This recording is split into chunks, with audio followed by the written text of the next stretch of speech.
Ya está todo listo para que comience a sesionar el Congreso de Puebla, esta corriente que aspira a liderar el pensamiento progresista en América Latina. Los principales líderes de la región ya están ubicados aquí en este hotel, en el Hotel Emperador de la ciudad de Buenos Aires. Durante todo el sábado y gran parte del domingo van a sesionar, van a hablar obviamente de lo que está pasando en la región, de lo que está pasando en Ecuador con Lenín Moreno, en Chile con Sebastián Piñera, lo que está pasando también en Bolivia, pero la corriente de pensamiento del progresismo en América Latina hoy, vuelve a sesionar por segunda vez. Hay que recordarlo, en julio sesionaron en la ciudad mexicana de Puebla y hoy se vuelven a reunir ya con también la victoria de Alberto Fernández en Argentina. Estamos con Pedro Brigger, que también va a hacer la cobertura para C5N en la jornada de hoy y mañana. Pedro, gracias por estar. Soy parte de C5N, lo que pasa es que estoy en el doble rol, ¿no?, de invitado, porque yo estuve en el primer encuentro del Grupo de Puebla, que recordémosle a la gente que nos está mirando, en primer lugar, se trata de individuos, no representan gobiernos ni partidos políticos, es un grupo formado por individuos, con invitados especiales que van a exponer en las reuniones cerradas. A mí me invitaron a exponer en Puebla, en México, en julio, sobre los medios de comunicación. Hoy va a haber otra gente invitada a exponer, como Dora Barrancos, por ejemplo, sobre temas que hacen a Argentina, América Latina, diferentes temáticas para discutir. Y hacemos por eso una gran cobertura. El progresismo en América Latina, leía números en estos días, del 2002 al 2011, se ha reducido la desigualdad, se ha reducido la pobreza. Hay números, el progresismo puede mostrar números y estadísticas de cómo se redujo la pobreza en toda América Latina. Sí, pero no alcanza con los números.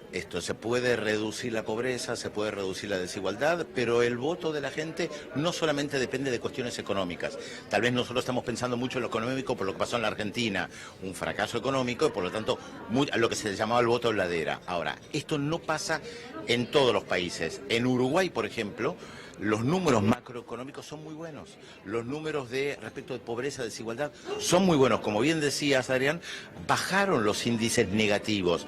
Y sin embargo, la derecha tiene grandes posibilidades de ganar en la segunda vuelta dentro de 2 semanas. O sea, que no es solamente la economía lo que lleva a que la gente vote. En Bolivia se redujo la desigualdad, no hay inflación. Desde el punto de vista económico, Bolivia está tomado como uno de los ejemplos de los últimos años. Y sin embargo hay sectores opositores muy grandes que quieren derrocar a Evo Morales. Algunos desde que Evo Morales ganó la primera elección hace más de 10 años y otros que se sumaron porque no le creen a Evo Morales, porque desconfían de él o porque se sienten atraídos por otras propuestas políticas o porque no les gustó el tema de la reelección, y sobre esto se monta la oposición para tratar ahora de derrocar a Evo Morales. Esto quiere decir que no alcanza con tener un gobierno progresista, con tener buenos números macroeconómicos, porque hay muchos otros elementos que están en juego y lo vemos en cada país en particular. Sí, lo hemos hablado esta semana. A ver, Pedro, las derechas, cuando los gobiernos neoliberales, cuando llegan al poder, llegan con la ayuda de los grandes medios de comunicación, por ejemplo Globo en Brasil, y también con un sector del partido judicial que también persigue a opositores, como ha ocurrido en Argentina. Es lo que se da en estos últimos años. A ver, los poderes judiciales nacieron con los estados. Todos los estados cuando nacieron, cuando se logró la independencia en la Argentina, en Perú, en Brasil, en cualquiera de los países, se creó un poder judicial, un poder económico, un poder diplomático, un poder mediático que formaban un entramado. Ese poder judicial subsiste hasta ahora. Prácticamente no ha tenido transformaciones. Aquello que siempre se dice, el que roba una gallina va preso y el ladrón de guante blanco puede estar libre. Esto tiene que ver con una estructura del Poder Judicial.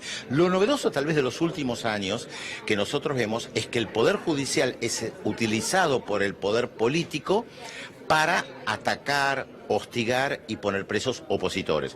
Es lo que vimos con Lula da Silva, con Cristina Fernández, con Rafael Correa en Ecuador. La expresidenta de la Asamblea Nacional en Ecuador hoy está refugiada en la Embajada de México. ¿Por qué? Porque la están persiguiendo. O sea, se utiliza el Poder Judicial. La gobernadora del estado de Pichincha, el segundo más importante de Ecuador, está presa. Una gobernadora electa, usaron el Poder Judicial para atacarle y acusarla por temas de traición. Entonces me parece que es muy interesante esto del Poder Judicial, lo que tanto se utiliza la expresión lawfare. Bueno, sí. Esto hay que estudiarlo. Es uno de los temas que se va a tratar acá. Bien, Pedro, muchas gracias. Vamos a continuar. A ver, Carla, Sí. Nico, comentamos este dato. Sí. A las 9 de la mañana, Alberto Fernández, el electo presidente, va a abrir este congreso.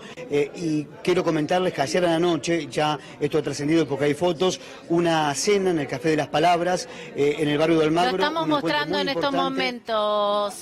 Perfecto. Adrián, es más, lo estuvimos comentando antes, donde está Mujica, está Dilma Rousseff, está Ominami, que recién hablaba también allí, estaba Lugo, bueno, Alberto Fernández. Sí, varios dirigentes también argentinos.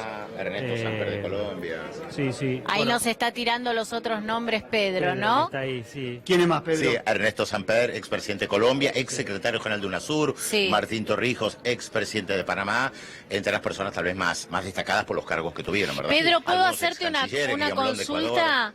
Porque digo, no, Sí, no, claro. no se está atravesando en estos momentos un momento fácil, pero sí de constante movimiento. Digo, en estos momentos, lo que pueda salir allí en este grupo de Puebla, ¿cómo puede afectar lo que está sucediendo tanto en la Argentina, en el medio de una transición electoral, con Alberto Fernández presidiendo el grupo, tanto en Brasil, con la presencia de Dilma y la liberación de Lula, o lo que está sucediendo en Bolivia y en Chile?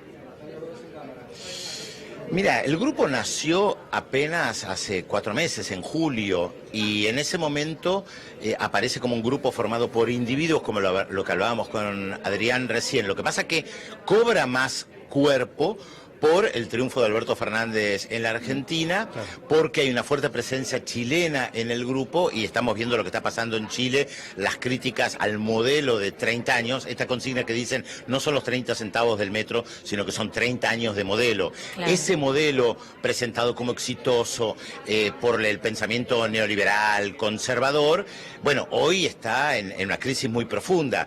Entonces vemos como que hay movimientos, por un lado lo liberan a Lula, por el otro lado tratan de derrocar a Evo Morales, vamos hacia Chile y nos encontramos con una fuerte revuelta popular en contra del gobierno, vamos a Ecuador y vimos que Lenín Moreno tuvo que retroceder con el tema del aumento del transporte público, vemos el triunfo de Fernández, hay muchos movimientos, estamos viviendo una etapa realmente muy interesante sin poder llegar a conclusiones. Y lo que va a suceder hoy, digo, puede cambiar un poco la agenda. Bueno, obviamente la liberación de Lula, ya se han expresado ayer, sobre todo también Dilma, que está aquí en Buenos Aires. No sé si el discurso de Alberto Fernández de hoy de inicio va a cambiar un poco el perfil a lo que ha sucedido ayer en Brasil, que obviamente es uno de los hechos más importantes del año. Sí, sin lugar a dudas. A ver, tomemos en cuenta que Alberto Fernández visitó a Lula da Silva en la cárcel hace unas semanas cuando no se pensaba que iba a salir libre. Esto es un golpe político muy fuerte para Bolsonaro, que está bastante aislado incluso en la región, incluso entre sus pares de los gobiernos de derecha. Hay un cierto rechazo a Bolsonaro. Bolsonaro, miren, hoy estamos 9 de noviembre, hace 30 años caía el muro de Berlín y Bolsonaro habla como si no hubiera caído el muro de Berlín, como si estuviera anclado 50 años atrás en plena Guerra Fría, ve el fantasma comunista por todos lados, tuitea videos donde ve las amenazas de los sindicatos, de los temas de género, de los homosexuales. Es algo bastante raro lo que vemos con Bolsonaro y el Lula, una persona muy respetada en todo el mundo. Sí. Hablando de Twitter, ayer un Twitter precisamente de Lula, que estuvo muy activo ayer desde que salió de la cárcel por las redes sociales, había un Twitter de Bolsonaro que decía Lula está preso en respuesta a un tuit antiguo, y Lula ayer retuiteó eso y le puso ya no en portugués. Sí, además, bueno, el humor brasileño, ¿no? Sí. Brasil tiene una larga historia muy rica de humor y de sátira política. También le agradeció a Alberto Fernández, esto del manejo del tweet y el retweet, ¿no?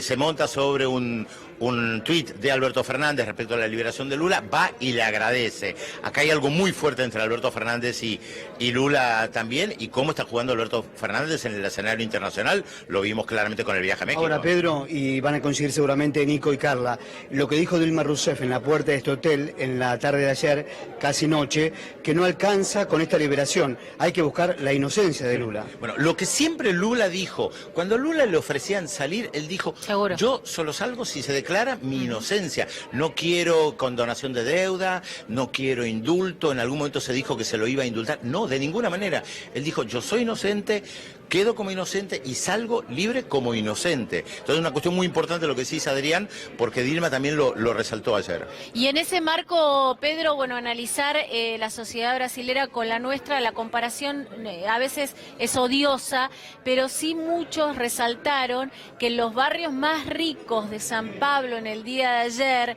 desde las ventanas, desde los balcones, se escuchaba el grito de Lula libre. ¿Qué significa esto dentro de la sociedad brasilera? Es difícil responder a esa pregunta porque también es una sociedad muy dividida. Bolsonaro tiene mucho apoyo, por algo ganó las elecciones y construyó gran parte del apoyo por el odio al PT. Por eso digo que está anclado no solamente a la historia de hace 50 años, sino que gran parte de su programa fue por la negativa. Recordemos que Bolsonaro, cuando vota en el 2016 la destitución de Dilma Rousseff, reivindicó al torturador de Dilma Rousseff. Es un presidente que hoy reivindica la tortura. Es algo muy raro de encontrar, incluso en países donde se aplica la tortura. Por lo general, los presidentes la rechazan, dicen que esto no es verdad. Bolsonaro reivindica la dictadura, reivindica la tortura. Por eso tantas veces dijimos en C5N que en Europa lo miran a Bolsonaro como un troglodita. Claro. Fíjense la votación en Naciones Unidas. Vota a favor del bloqueo de Estados Unidos a Cuba. Bolsonaro, con lo que dice, con las acciones que lleva adelante, ¿no tiene ningún costo político? ¿Hay una baja de popularidad en su imagen en Brasil o no? Mira, asumió hace muy poco tiempo, por lo tanto el costo político es parte de un proceso. Sí, hay internas, hay sectores de las Fuerzas Armadas que están descontentas con la política que está tomando, hay un sector empresarial que quiere seguir estrechando el vínculo con la Argentina y Bolsonaro todo lo que hace es alejarlos de la Argentina. Acá estamos hablando de negocios. El mundo empresarial busca rentabilidad y la Argentina es un socio comercial fundamental. Cada vez que Bolsonaro dice algo negativo respecto a la Argentina, los aleja de esos negocios.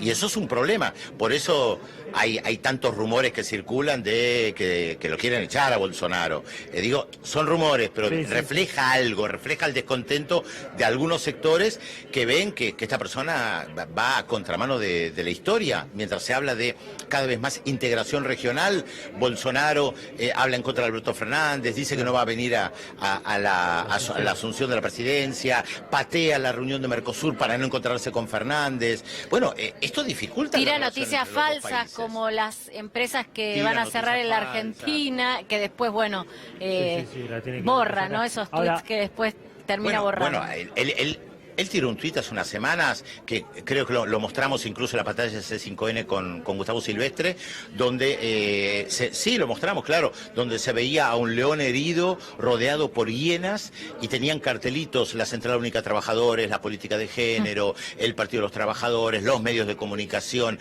Y fue tan brutal ese video que después de 2 horas, y tuvo tantas críticas que creo que a las 2 o 3 horas lo borró. Pero claro, hoy cuando vos tirás un tuit, la gente o te hace una captura de pantalla o te graba el video, inmediatamente no se lo puede borrar más. Entonces queda en algún lugar. Y esto irrita a sectores políticos, empresariales, a las Fuerzas Armadas. Ahora, Pedro, para que vuelva el progresismo a América Latina, tiene que haber una lucha de los sindicatos, en los barrios, en las universidades. ¿Crees que eso es posible?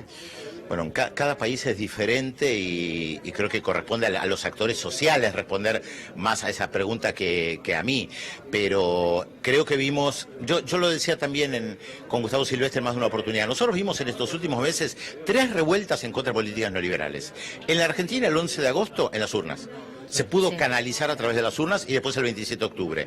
En Ecuador a través de una revuelta en contra del alza del precio de los combustibles. En Chile, a través de una revuelta, en contra del alza de los combustibles. Esto responde a lo que vos decís, son las movilizaciones sociales en contra de políticas que afectan a la inmensa mayoría de la población. Y el tema del combustible y el aumento del precio del transporte público es algo que tiene mucha historia. En Chile hubo 2 revueltas en el siglo pasado que tuvieron como eje el aumento del transporte público. O sea, que hay algo con el transporte público que es básico y que tiene un poco que ver con lo que vos decís. Vos mencionaste estudiar estudiantes, sindicatos. ¿Quiénes toman el transporte público? Claro. Los sectores populares, los que no tienen auto, que no pueden viajar en taxi y que cuando se les aumenta el subte, el colectivo, el tren, les afecta directamente en el bolsillo. Por eso la revuelta en Ecuador, por eso la revuelta en Chile, que además, reitero, es la tercera gran revuelta en la historia chilena con el tema del transporte público. O sea, hay algo muy fuerte en el tema del transporte. En Francia también tuvo que ver con el aumento de la gasolina. Exacto. Bueno, acá en Argentina, como decías, con el tema del transporte público, ¿no? Obviamente se terminó dando en las urnas, porque recordemos que aquí en Argentina, de lo que fue este inicio del 2019, cómo se fue el mínimo del colectivo, los trenes, que aumentó de una forma desconsiderable, bueno, en todo el periodo de Mauricio Macri. Pero no se evitó el aumento, ¿eh? No se evitó. En la Argentina no se evitaron la diferencia los aumentos de subte colectivo. En Chile, Pedro, quizás, no sé, te consulto si estás de acuerdo o no, es que también esto de alguna manera se une con un recambio generacional con esa gente, porque la mayoría fueron jóvenes, ¿no? Los que llevaron adelante y llevan Muy adelante jóvenes. la protesta en Chile, Sí. con gente que no tiene miedo a la autoridad militar, que no lo vivió en carne propia y que por eso esa rebeldía hace y provoca y permite que la protesta en Chile lleve 3 semanas con la misma furia del inicio. Es muy cierto lo que decís, el tema generacional es fundamental. En este caso fueron estudiantes secundarios, especialmente las chicas que empezaron a saltar los molinetes, las evasiones masivas, como las llaman ellos, y que además decían que a ellas no los afectaba principalmente a sus padres, madres, abuelos, abuelas. Hubo una cuestión de solidaridad ahí muy fuerte. Y como dicen en Chile, no son los 30 centavos del aumento del metro, son los 30 años. Lo que explota es su modelo. Ahora, yo leía también un dato importante, ¿no? Con respecto a Bolivia. El 20% de los bolivianos pasaron a ser clase media en los últimos 10 años. Esto tiene que ver con las políticas de inclusión que aplicó Evo Morales, sin dudas. Es lo que decías antes, y Álvaro García Linera, que es el vicepresidente y un intelectual, él dijo en más de una oportunidad, nuestro problema con las clases medias, o con la gente que llega a la clase media, en el más amplio sentido de la palabra, es que una vez que se sienta en clase media, tienen otras demandas. Y tal vez nosotros no podemos responder a todas esas demandas, porque primero nos estamos preocupando por alguna de las demandas básicas, que es incluir a millones de personas que estaban excluidas. A ver, hasta hace unos años atrás, antes de Evo Morales, una chola no podía entrar al Parlamento con su vestimenta tradicional. Sí. O sea, para que tengamos noción de lo que fue el poder tradicional en Bolivia. Recordemos que uno de los opositores de Evo Morales hoy, Jorge Tuto Quiroga, fue vicepresidente de Banzer, un dictador que después llegó por las urnas a la presidencia y que termina siendo presidente porque Banzer muere. Quisiera agregar una cosita que tiene que ver con los opositores que habla de nombre de democracia. con lo que Sí. están hablando de Bolivia, pero me quedó por Chile, de lo que estábamos hablando antes, y ustedes hablaban del cerco mediático, que muchas veces de alguna manera asfixia, ¿no?, a que pueda trascender la información. Así como el recambio generacional en Chile fue muy importante, me parece que las redes sociales en manos de esos jóvenes han sido determinantes para vencer y para saltar ese cerco mediático que los oprime y que hace que no, por lo menos desde la autoridad, la orden que baja desde la autoridad es que esa información no trascienda. Es tal cual lo que vos decís, porque los grandes medios de comunicación están asentados en Santiago de Chile. Chile es un país muy largo, por lo tanto no tienen cámaras en Temuco, en Rancagua, en Puerto Montt, en Iquique. Las redes sociales, los teléfonos hoy permiten filmar todas esas manifestaciones gigantescas que los grandes medios de comunicación no pueden, porque no tienen la capacidad física de hacerlo y porque por lo general están concentrados en la capital y se ven obligados a tomar las imágenes de las redes sociales, de los teléfonos, de lo que la gente filma en la calle. Y así pudimos ver que las manifestaciones eran gigantescas, no solamente en Santiago de Chile, sino en pequeñas ciudades de 50.000, 100.000 habitantes, manifestaciones gigantescas, lo que te da una dimensión de lo profundo que está pasando en Chile. Pedro, hay un enojo, en coincidencia con lo que decía Carla, hay un enojo muy profundo de los chilenos con los medios de comunicación de ese país. Estaba Mauro Fulco, nuestro compañero en Chile, y él tenía que decir, en el marco de la cobertura, soy de Argentina, porque recibía agravios de la gente, ¿no? Descontento por cómo se están manejando hoy, están tapando la realidad, por llamarlo de alguna manera. Esto no es nuevo. En el 2011, cuando fue la revuelta estudiantil universitaria, también había mucho descontento con los medios porque había manifestaciones pacíficas de 500.000 personas y que mostraban los medios 200 personas rompiendo vidrieras, enfrentándose a los carabineros, y no mostraban manifestaciones, pero gigantescas, absolutamente pacíficas. Esto hay que resaltarlo. La inmensa mayoría de las manifestaciones hoy en Chile son pacíficas, a pesar de que también otra vez los medios muestran, los grandes medios muestran básicamente las escenas de violencia, porque es show, porque atrae, por eso muestran eso. Ahora, Pedro, hablábamos hoy de Brasil, de la importancia ahora del Grupo Puebla. Se está dando más importancia, o por lo menos eso parece, cuando el 10 de diciembre asuma Alberto Fernández, a la presencia de Lula, que obviamente a lo que tenga que ver con el poder oficial de Brasil, Bolsonaro y demás, que ya dijo que no iba a venir. Para la economía argentina, o para el día a día de la Argentina, de lo que puede pasar el 10 de diciembre en adelante, ¿qué puede pasar con esta relación en cuanto a esto, ¿no? De que se priorice, que yo no digo que esté mal, pero en cuanto a la noticia o lo que va a pasar, la prioridad de que venga Lula y no Bolsonaro?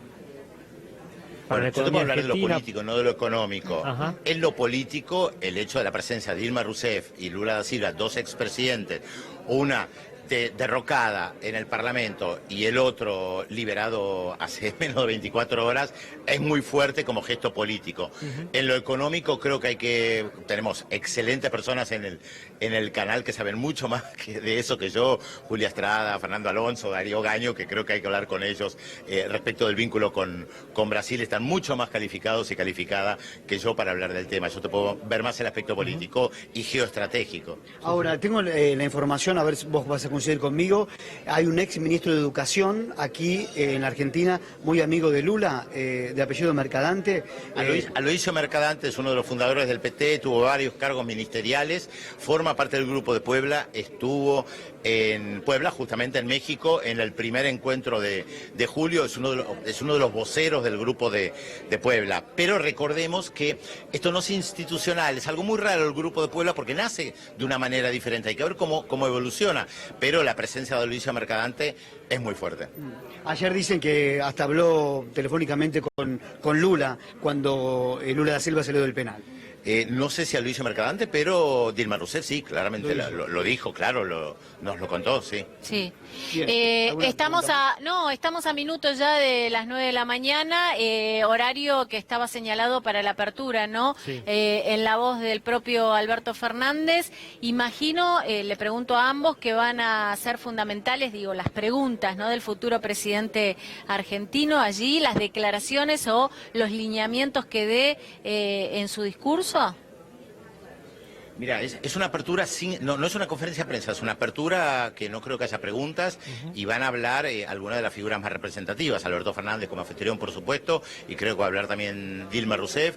Se esperaba que viniera Álvaro García Linera, el vicepresidente de Bolivia, por la situación tan crítica que se vive, no está llegando, pero hay muchas cámaras, mucho medio de comunicación, esto se va a transmitir a todo el mundo, o sea, hay mucha expectativa respecto de este grupo que, reitero, nació hace apenas 4 meses. Bueno, recién decía Ominami, ¿no?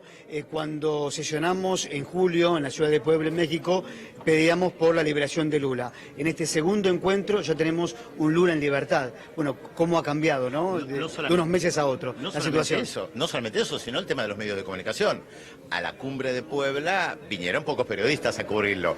Está bien, no era la capital de México, pero de todas maneras había pocos medios de comunicación. Ahora está repleto. Esto te marca la importancia internacional que tiene. Pedro, Adrián, seguramente vamos a estar retomando el contacto con ustedes durante toda la jornada con esta cobertura especial que estamos haciendo a través de la pantalla de C5N. Gracias.